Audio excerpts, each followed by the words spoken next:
Hello, good evening, good afternoon, good morning, in terms of the time you come across this tutorial. I remain your favorite graphic designer, Moses Etopa. So in this video, we'll be learning all the tools in just a brief introduction to PixelLab. Okay, so this is the app here. Yep, this is your PixelLab. So let's dive into it quickly. Okay, let's start completely new project. Alright, so this is the interface. So firstly, we have let's name all the tools. We have our shape tool, we have our import tools, we have our background, and we have our enhancement tools.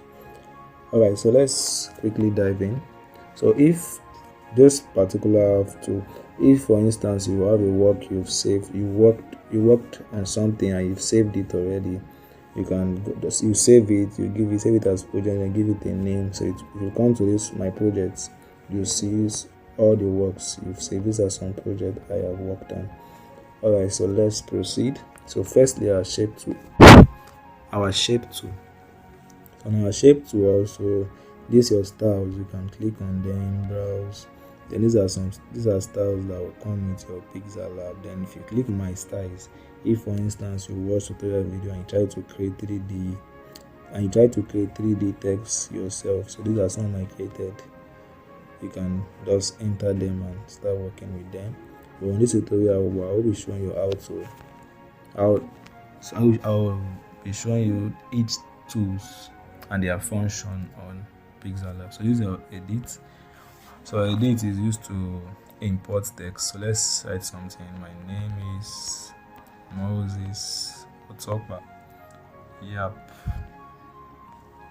Then this is your delete to delete your text and undo. So your copy is just to duplicate whatever you have, whatever layout you have. You can duplicate image, shape, text, and so on. So this is your front. Let's say for instance we have a shape. Let's give it a color. So this is your radius to reduce the edges, to increase it to whatever you want. This is your opacity. You want to make it visible, or you want to reduce it to make it less visible. So use your opacity to reduce and increase. Then this is your color palette. So you have color, we have gradient. Gradient is a combination of colors. So for the sake of this tutorial, we'll be dealing with just color, a single color. So this is your color. This is your color palette. You can go ahead and play with this light till you choose a particular color you want to work with. Let's work with blue. So we're giving our shape a blue color. So this is your stroke. You can add stroke to it. You kind of shadow, thick shadow. You can add blur radius to it. Yep. So we'll not be dealing with all this. So let's just work with a single shape. So back to our text. So you click on to front, your text comes to the front. To back, it's move backward. Okay, let's off this and let's continue with our tutorial. So this is your position. Is used to position your text wherever you want it, leftward, sideways, upward, downward, to whatever you want your text to be. Okay, so the next one is relative position. So instead of moving your text with position bit by bit, you can allow it to be on a particular spot. Let's duplicate first. So let's position this properly. I want it to be downward and at the center. So I can make this other one also to be at that same spot, downward at the center. So you see, you cannot easily spot out if I have two texts here. That's the function of that. Alright, so let's continue. Back to our text. Then padding. Okay, size. Just to increase the size, reduce it, increase the size, and so on. Then padding, there are some instances you type some kind of fancy text. You type some fancy text and the text will not come out properly. So use your left padding to drag it out or pull it in. Then use the right padding also to do the same. Yep. So that's that for that. Then move to color. Just color is to give your text, your shape whatever color you want to work with. Right, so the next we have is texture. So this texture will not work on this particular text because of how small it is. So let's make our shape visible back. So you click on our shape, then let's add texture to it. So you go to texture. Texture is just to fill up the space in the shape with a image. That's the function of the text. That's the function of texture. Let's use this. This is a design I recently complete a project I recently complete. Yes, so you see it has filled up the shape with this image. So you see that if you look at it properly, you will notice that not all, it has as if it filled it first, then it was trying to fill it up again. So you can use your maintain radius to make it fill up properly, or you increase the scale until it fits what you want. Alright, so let's continue. Let's move this back. So back to our shape tool. So opacity is just to make your work visible or invisible. Then the next we have is rotate. You can use your hand to effectively rotate your work, or for the sake of professionalism, in most cases you'll be dealing with more than one text and you want all your text to be on a particular angle. So you use your rotate tool to effectively position it properly. So the next we have is max tool. So max tool is just used to cut portions of your work. You can cut out images and so on. Then you use your control pedal to give it the kind of the shape you want it to take. Just play with it. Then you have your in. If you want the inner ones to show and the outer ones to go off, so you use your in and so on. So you can play with this also. We're not using that for now. Then the next is fonts. In as much as PixelLab comes with a lot of fonts, there's a way you can add font, and these are some font I have added already. So let's use a particular font. So you see the font has changed. Then this is your font style. You can make your work bold, italic, underlined, and you can undo all the effects you just added. So the next we have curve. If you are sensitive enough, you notice many schools their logo, they kind of write their name in a kind of curved way. So this is how it is done. You use if you want it to be upward curve, you increase your bend to plus 100%. Then want it to be downward curve, you increase it to downward. You decrease it to minus 100. Yes, I know you must have seen a school logo that look like, including BSU, Benue State University, the way they curve their name on it. So this is how it is done. So that's that for blend. That's that for curve. Then you can add background to you can add background to your work. So you can change the color, let me decrease so you can see this effect properly. Play with it. What is it again? Where's the background? Okay, sorry. So you can play with it, increase it, till you get what you want actually. So let's pop our background back. And the next thing is alignment. So you can use left align, center align, right align, depending on what you want. Then you can also justify that, give kind of spacing among each word. So that's that for that. Then line spacing is just to give spacing to space your work. So we do not remove our line. Let's centralize.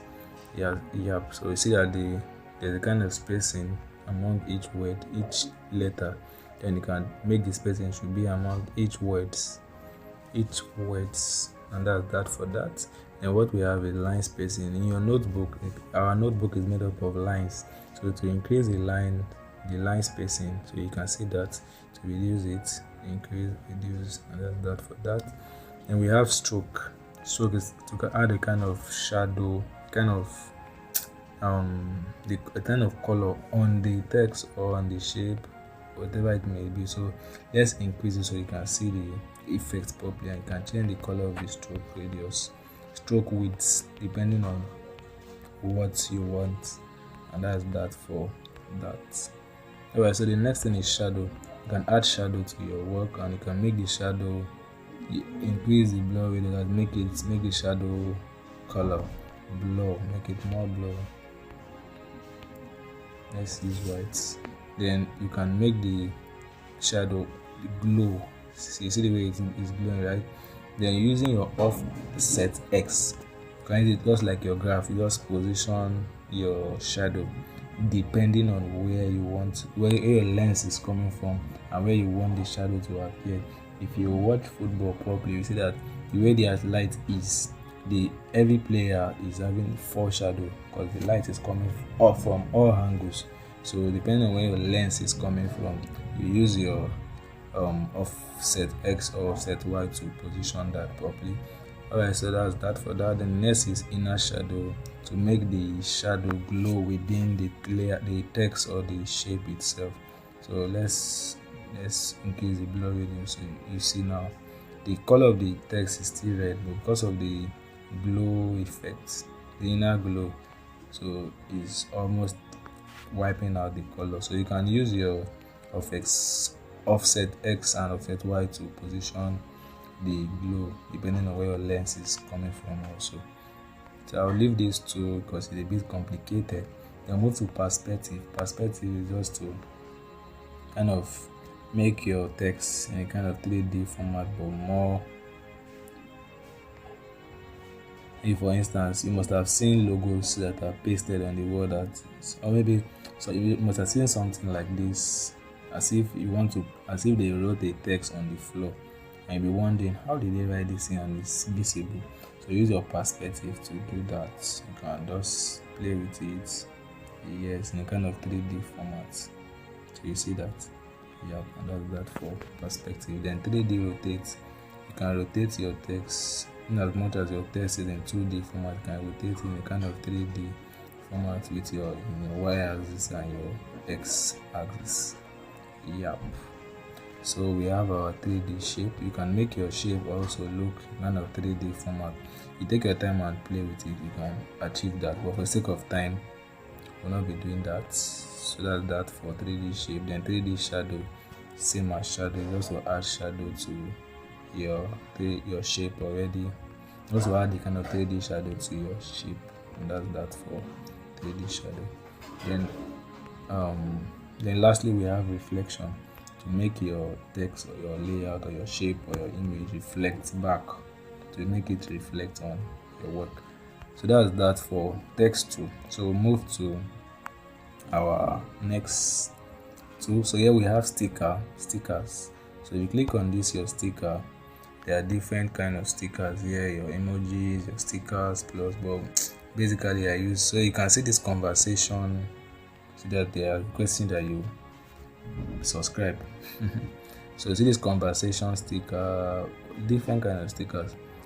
So but this is the one, this lens flare, this is what I use basically. So if once you click on it, it will appear. So you just tap on anywhere on your screen, and you can come back, increase the size and give it a color and use it for your work, just any color. Does that for that. So this is your import tool, is used to add images, shape and resources you want to work with to your work. So let me add this so you can see I've successfully imported this logo. Yep, so you can see that's the work of this import. Then draw is used to sketch. I want to draw a doll. Yes. Let's really draw a boy. So you can use this to Yep, you can use this fill up, that's to paint your work. Then just to paint your work, to make, if you take your time to do it, you can do it properly. I'm just using for the sake of, I'm just doing it, showing you how it works actually. Then shape, we've already created something with this. It's just to add shape. Then after adding your shape, you can reduce each edges. You can reduce the opacity, increase it, change the color, give it a stroke, and so on. Yep, and that's that for shape 2. Then Bezier 2. Bezier 2 is a kind of line, is all similar to draw 2, but this is a more professional way of drawing. So you connect different lines with lines. Why Bezier 2 is advanced compared to draw 2. Draw 2 you cannot edit mistake, but in your Bezier 2, if you make a mistake, you can take your time and use your Bezier mode to control the pedals to control it and give it the exact shape you want. So let's do something quickly. So you can see what I'm creating. You take your time, you can draw a boy, then you connect each gaps together. So this is your Bezier mode. So now I can edit the shape till I get what I want. This is looking like an amoeba. So you reduce the stroke width, then if you give it a color, so you can see the color now. Yep, so that's that for Bezier 2. And the last is our arrow. Just any kind of arrow you want. Yep, so that's that for arrows. Then this is for our backgrounds. So you want to add color, you want to change the color of your background, you come to this fourth icon, then you change the colors and so on. So that's that for that. Then you want the background to be transparent, you click on transparent, removing the background completely. Then before you start working, you all flyers don't have the same colors. So before you start working, you check the size of what you want to achieve. So you come here and choose the size, if it is a square, a custom shape, profile picture, YouTube banner. Once you click on it, see that each of them has different size. Then if you want to add big images, PixelLab have images, the kind of background you want. They have backgrounds already, but you can work with. But if you don't like them, you can import images from your gallery, from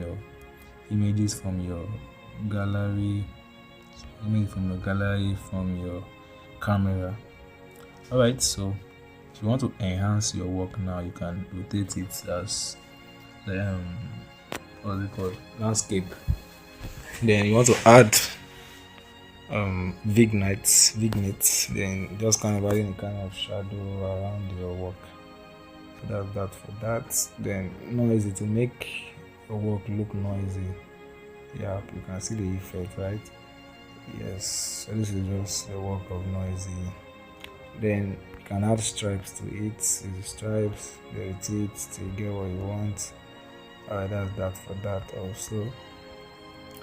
So we have brightness to make the work look, adding more lights to it, make it tint or make it dim. But I'm not using that for now. So contrast is just to make the work more, which word will I use? Just to add a kind of effect on it, just to make the color of the work pop out. Then hooks, just to change the color of the entire layout. Just hooks used to change the color of the layout you are working on. Then lastly, saturation is to add, if you are increasing it, is to add vibe, make the work more vibey, and if you are reducing it, is to make the work less vibing. And that's that for that. So we have successfully come to the end of this tutorial. Alright, so this pedal here, if you click on it, as you click on it, you can see all the layouts you are working on, and you can effectively move it forward or backward here and so on. Then if you want to save your work, you click on this icon. You click on this icon here. You click on it. You want to save it as project, give it a name. Then you want to save it as an image to your gallery. You click on this, and you click on Ultra, and you hit your save to gallery, and it will automatically save. Thank you for sticking around to the end. I hope you've learned something. I remain your favorite creative designer, Moses Otopa. Stick around till we meet again. Thank you.